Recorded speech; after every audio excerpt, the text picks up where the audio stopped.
Руслан Беренбаев деген атып кеткен зама кийим ба сол ғой. Соның әңгіме интервьюсын тыңдап отырмын. Біздің жастардың бәрі таксист болып кеткен, бізге 40-50 кадр керек, кадр жоқ дейді. Не дейді құдай тағы да.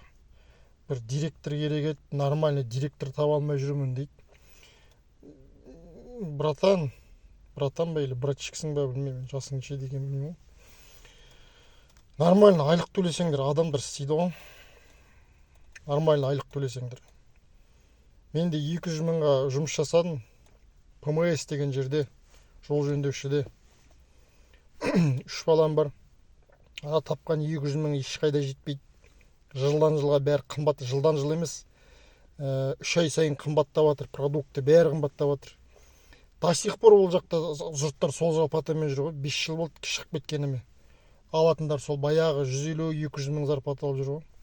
Кім істейді ондай айлыққа? Кім істейді? Қайда жетеді ол?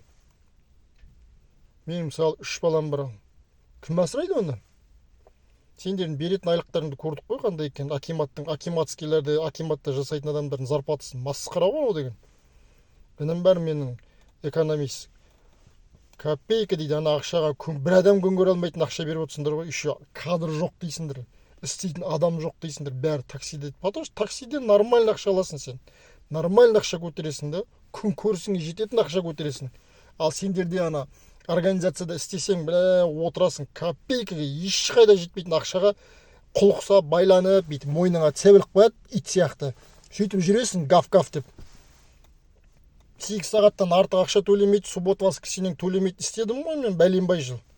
Суббота воскресенье бесплатно істейсің. Ана жол жөндеуші деген компанияда істедім. Төлемейді. Окнода жүресің, перегонда. Приказ жоқ. Выходной төленбейді. Ана жерде өліп қалсаң бар ғой, поездың астына түсіп. Все, өзі виноват, жұмысқа шыққан, біз өніп шығарған жоқпыз, приказ жоқ дейді. Мен дуракпын, сол организацияда 10 жыл жұмыс жасадым. Ёппашамай. Таң қалып отырмын да, қазір бар, қалай жұмыс жасадым мен ана организацияда, масқара ғой, сұмдық. Қазір өлдім аттап баспадым. Мен инвалидпін, бір аяғым мысық міне, бір аяғым шолақ. Кеше жұмыс іздегенде Құдай сақтасын, оған жоламасын. Лучше аштан өлгенім жақсы дедім. Сөйтіп жиын болып, копейкаға жұмыс жасағанша. Сол ғой. Нормально ақша төлемейсіңдер, еще адам жоқ дейсіңдер. Жетеді кадрлар, қаншама жігіттер бар. Высшее образованиемен бас істейтін жігіттердің бәрі таксист болып жүр ғой қазір. Потому что беріп жатқан ақшаларың, айлықтарың ешқайда жетпейді. Түсіріп тастағансыңдар адамның еңбегін.